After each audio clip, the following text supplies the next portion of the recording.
After 5 weeks of being closed because of COVID, well, we're finally opened again. But we're ridiculously busy and short-staffed. And this is an auspicious day because it's the first day in many, many months that Larry is turning up. It's auspicious, not necessarily in a good way, but he's turning up. He needed to see the Delahaye. That's beautiful. Because we're almost finished after, oh, geez, like an eternity of waiting for chrome. Not too many cars like this around. Larry and I go back a long time. Geez, I'm back in the 70s again.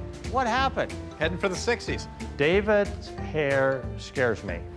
What's on your face? You got a pimple or something? Dave and I have known each other too long.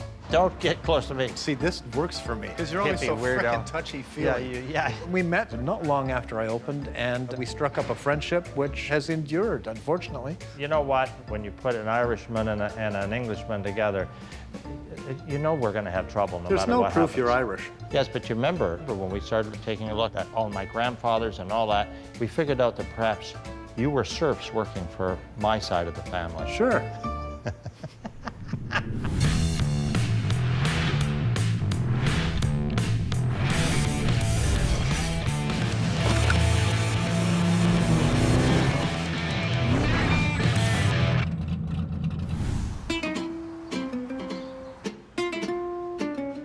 She's looking great. The Delahaye is and always is exciting, no matter when you see it. We're just a few days away from putting it on the ground and starting to test it, so I wanted him to see it before that happened. Yeah, this is nice. Yeah. And of course, we automatically go right over to the dash and the dash instruments and everything with the steering wheel and Pretty all spectacular, isn't it? Yeah, that looks just dynamite. I loved the car from the start. When we first saw it for sale, was in Spain, and when it came here, Dave just went ecstatic over it, realizing what great condition it was to start with, and now it's going to be really dramatic. We're just waiting for the little enamel badge to be done. I can't wait to see it when it actually Of does course, get when down. the badge for the front gets back, we'll probably have to dismantle the entire car to Or put it on. put that on, yeah. Or You just think- use some glue. The roof is nice. They did a nice Roof job. looks beautiful. Open up front and have a look.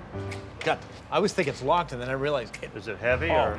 okay, heavy. Yeah, grab that. Oh yeah. Oh, yeah. It's amazingly It's heavy. a lot like the Ford. The Ford is very heavy. Oh, isn't this neat, eh? I always amaze This me is how you ama- have to get the gas. You Yeah. have to open the trunk up Yeah. to put the gas You got to in. be a weightlifter to open the trunk, and then you got to get the gas in Yeah, without spilling it on the carpet. Yeah, Good luck. That's just amazing. So look what they've managed to do. They brought the original back for the spare. Which is better. I like that. Yeah. There's a spare screw somewhere. Yeah. It's just a spare screw. We always leave a spare screw in a car. It's like the spare button on your shirt. Yeah. Yeah. Rolling arc is what it is. It's the first time you can actually see all the embellishments, all the chrome and everything. It sets it off beautifully, doesn't it? So how many years is that? Is it more than 6 years? No, it's more than 6. Hey Dave, what do you think? Is it just like we said? Yeah, it's actually better than I thought it was going to Oh, man. Open up. Let me take a look. Ooh, I love it. be. I mean, it's just spectacular. Oh, I love it, man. We were a lot younger, Dave. Yeah, I I know. especially was a lot younger. Yeah, I still like cars when we bought this.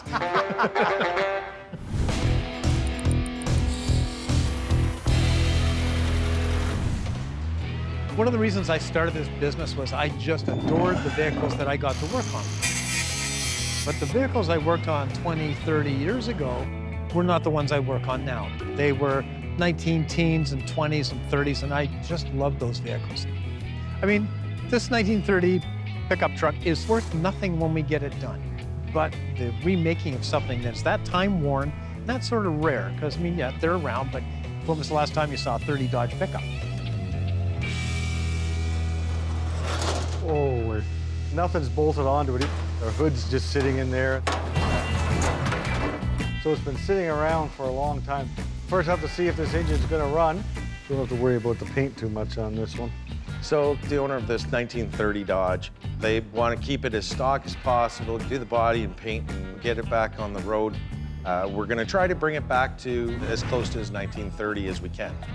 So let's see if this engine will turn over. If it turns over, we're good. If it doesn't, we got more issues. Let's try it. No, not turning over. That's not good. So we got a problem already, got a seized engine. So we'll pull the spark plugs out. Everything's just finger tight. The spark plugs were just sitting in there. It looks like we got all kinds of rust build up. It should be clean. It's not what you really want to see when you pull out a spark plug, that much rust. All right, pour a little bit of oil down the cylinders with some penetrating fluid. Piston ring is probably seized to the cylinder wall, so the penetrating fluid in there should free it up, and hopefully we can get it to turn over. Oh, it's turning. Oh, there we go. There we go. It's working. Yeah, I got it turning over. It's getting easier every time. One stiff spot there. Oh, hang on a second. That's not good. That's the oil I put in leaking right out of it already. I got issues. Something's going on back there with the rear main seal maybe or something. All right, I better go update Greg. One of the other reasons I've got Larry up here today is to have a Zoom conference with Keith Dean. He's a master car builder that I connected Larry with a couple of years ago and had him commission a car. Hey Keith, how's it going? Keith Dean is Dick Dean's son. Dick Dean was a famous customizer in California in the early 50s and into the 60s and later. My grandfather actually started doing more mechanical engineering. So my father, as a young kid, would go up and he would learn the trade there. And then my father got involved in the movie cars and TV cars with George Barris. I followed up with my dad because I liked what he was doing, but that also gave me opportunity to start styling on my own.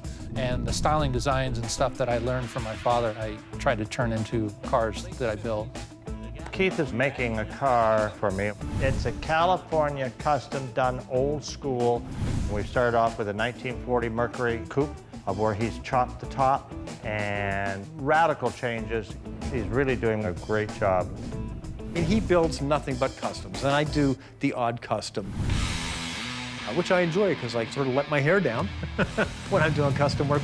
But most of the time, I have to be very, very disciplined on it. I'm doing something like the Delahaye. I actually appreciate what he does, and I think he's really lucky because his shop is full of that stuff, and it's all his creation. Hello, Keith. Jeez. Hey, how you Need doing? a haircut. Oh, why does everybody keep saying that? I'm not understanding. You're just jealous. I mean, it's hard to believe. He's gonna let it go longer. So how we doing? Anything new and exciting? I'll show you and see what you guys Yeah, it think. would really be nice just to be able to bring ourselves up to date with it. There we go.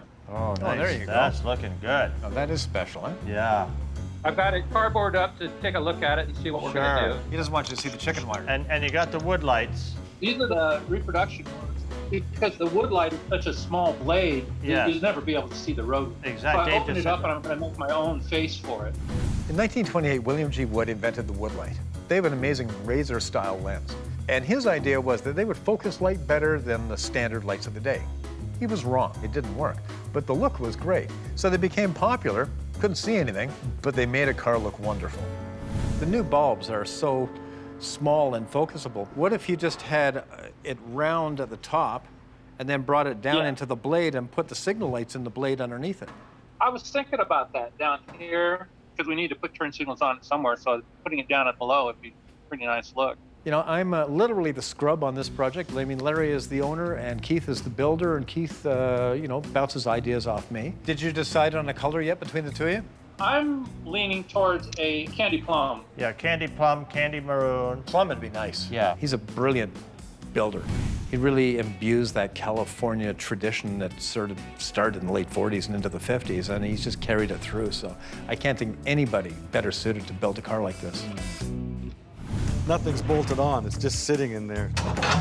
Makes it easy when there's no nuts and bolts holding it together. And then the headrest. I just painted the lenses over. They'll be actually pad. No, leave them glass. Remember, it would have just come straight down and he's curved it back in like that. That's nice. This is going to be a special car. It's built by a special guy who I have so much respect for, and I have a respect for the whole school of design that he comes from. Really great idea, Keith. The headrest, the 39 Cadillac headrest. I just painted the lenses over. They'll be actually pad. No, leave them glass. But you mentioned that the rear end was getting too wide. You liked it narrower? Well, to me, it just flares out too much like a bell. And I would like to draw it in so it doesn't sweep as much. Yeah, it looks like an old bustle dress. It just needs to tuck under. The Hudson taillights. Yeah, they look good, huh? I don't know if we showed Dave, but how you brought in the front fender and wrapped it right all the way around. See, so it's Yeah, it like has that beautiful curve Yeah, from the nose. sort- The fender fadeaway. Yeah. Because normally it would just stop there and you'd have a running board and then the rear fender would start in the Yeah. back. Looks really great. The motor that's going in it, it's Corvette basically, 350 I think, Yeah. isn't it? Yeah. Mechanically, the car is completely modern with the Corvette engine, and that'll move it along really well.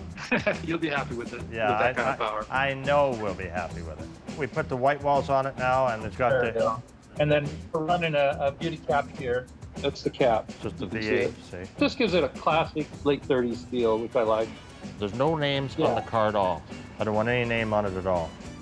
You should put Toyota on the trunk. I won't bring him down next time, okay? If it all works good, maybe by next year sometime, Dave and I will go down into California and we'll travel on Route 66 and come up all the way to Canada. Well, Route 66 ends in Chicago, but then really fun Swim trip. the rest of the way. And yes, and we'll enjoy it, won't we? I don't actually think Keith should narrow that car because we need as much distance between us on the drive as Yeah, oh, possible. believe me. I hope next year that we can do it. Just you do know. it in hazmat suits. So Ron's got the motor turning over on the 30 Dodge pickup, but found out it's leaking oil out the back. It wouldn't turn over tall. I had a little bit of a hard spot. Oh, I don't like the hard spot. Yeah, like there. A hard spot is when something is blocking the piston's movement. In this case, could be rust in the cylinder. Another interesting thing, these Sparkies. Look at these two. Oh, that's solid. By the look of that cylinder might have been right full of water. I think she's Got to come out of there. Yeah, for sure. The owners want to keep this thing as authentic as possible, so we're going to open up the engine and see what this hard spot is in there, whether it's just rust or whether it's something worse. All right, we're gonna get the cylinder head off this thing. A few things I have to do. Get the rad out of there first, and luckily, this is how we got this. Nothing's bolted on, it's just sitting in there, so. Yeah, makes it easy when there's no nuts and bolts holding it together. Oh, she's a little heavy. Looks like somebody built a little nest down in there. We'll take the distributor out of there and try to get the cylinder head off. Hopefully it's not seized in the studs, because that's a common problem. The seat will get seized up in the studs and it doesn't want to come up, and then we gotta fight. Yeah, that was pretty easy. That's surprising. Very little effort. Everything got done quite easily. Oh, spoke too soon. One broken one. So that stud is probably seized right into the color of the cylinder head. I can tell we're gonna have a difficult time getting the head off. The cylinder head has to come off the studs as straight as possible. If it's crooked in any way, it won't budge. All right, just spray this thing. That's the penetrating fluid soaking in. It could be seized right down from the whole length of the stud here. It could be, it's got that much stud to be seized in, so it could be holding pretty good. Being able to get in somewhere. Not much grip at all. Okay, let me try something else. That's the problem now, just getting in some, getting at it to be able to try to break it loose.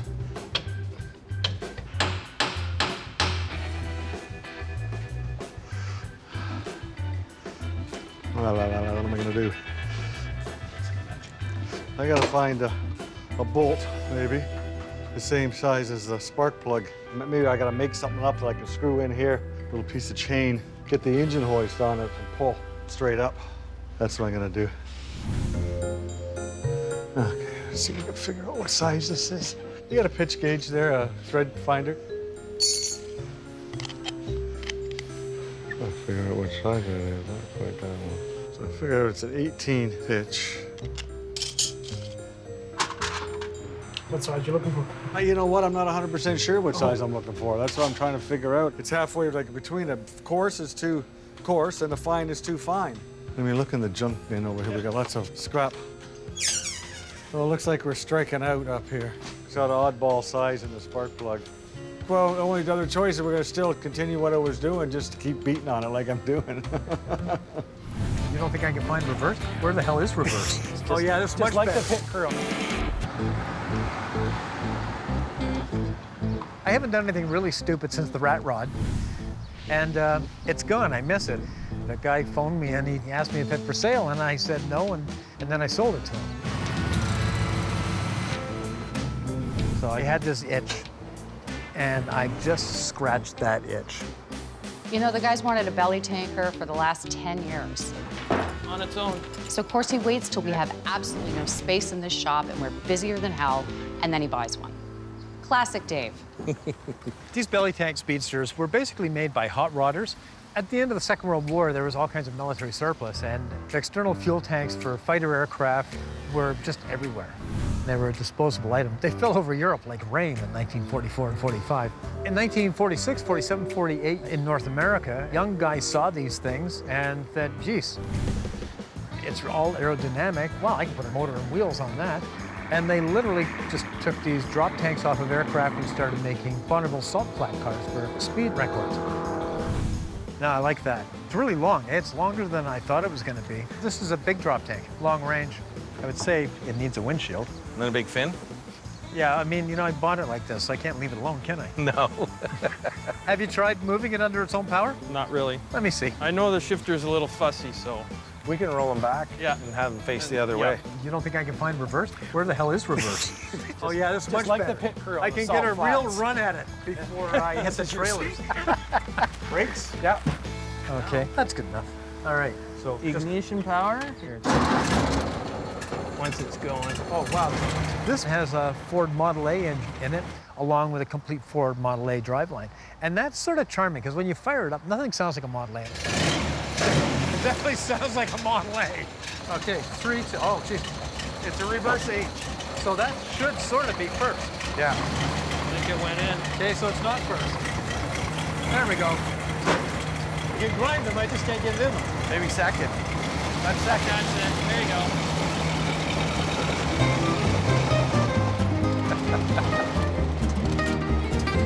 The accelerator is just insane. You got to bring your knee almost up to your chin to put your foot on the accelerator. Turning radius. Big turn, big turn. And the shifter, there's instructions 1, 2, 3, 4, but they don't pertain to what it really takes to put it in gear. So, you know, I have to sort of do some re-engineering on it because some of the engineering is a little bit amateurish. It's not very nimble. Huh. It's pretty tidy. I mean, Yeah. it's nicely done. So, and it moves. So, and it needs some way to get out of it. So Yeah, you're that's not what I leaning- wanted to see. You're I not wanted to leaning see on you the get body. out. Oh, jeez, it needs somebody younger to get in and out of it too. I'm not going to take it to Bonneville, but I would like to put it on the road. You know, basically, it's a Model A, right? So you can make it road legal because it's a Model A. Yeah. Tail lights, brake light, headlights. You know, if you get pulled over, who would pull this over? Be a fun thing to take to the cruise night. This is the problem when you get into some old stuff like this. That's not budget. Sort of cool. Not a isn't lot of room. it? No, it's a little tight. Okay, who designed this? They need to go back to school. I know, I said.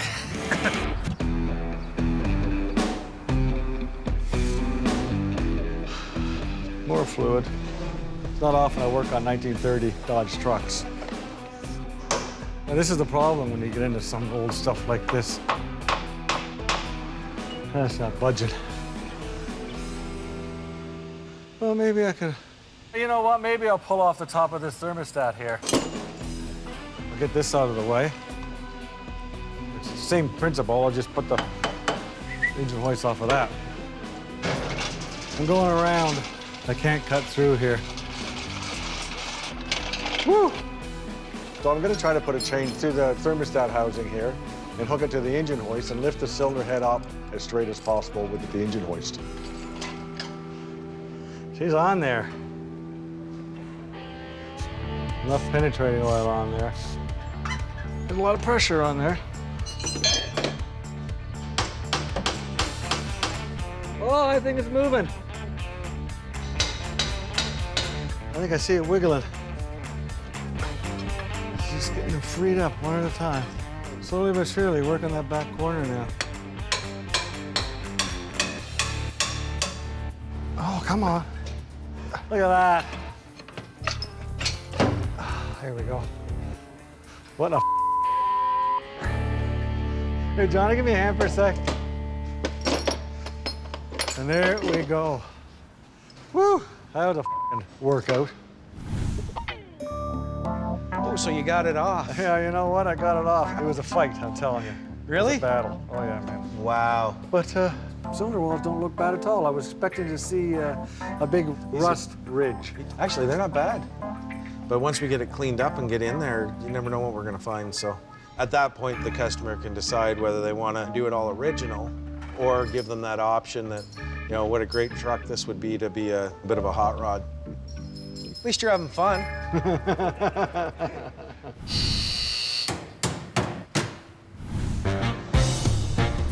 So what you got? What are you showing me? Well, it's right there. Of course it's that. He just shows up with this stuff. Another one? I got 5. I got 1 dropped off at the house. I always know when he says, oh, Jan, can you come outside for a moment? Did you buy a car that doesn't run? It's running. And it's always something crazy. Oh, got torque. Look at the cabin. Where did you find this? Well, that was it. I grabbed it because I didn't want it going away, because when was the last time one came up, aside from never? It runs. It runs. Does it have brakes? Brakes are marginal. Steering is like a tractor trailer. I mean, I didn't pay a lot for it. No, not till you fix it. Well, yeah. You're gonna put wings on it. It's like you're psychic. Yeah, I was thinking like fins, you know, like Buck Rogers. Make this into a street-legal spaceship. Sort of cool, isn't it? No, it's a little tight. Okay, who designed this? They need to go back to school. I know, I said. You know, it's such an odd piece, like David. You like it? I do like it. I think it's you. Yeah, and what does that say?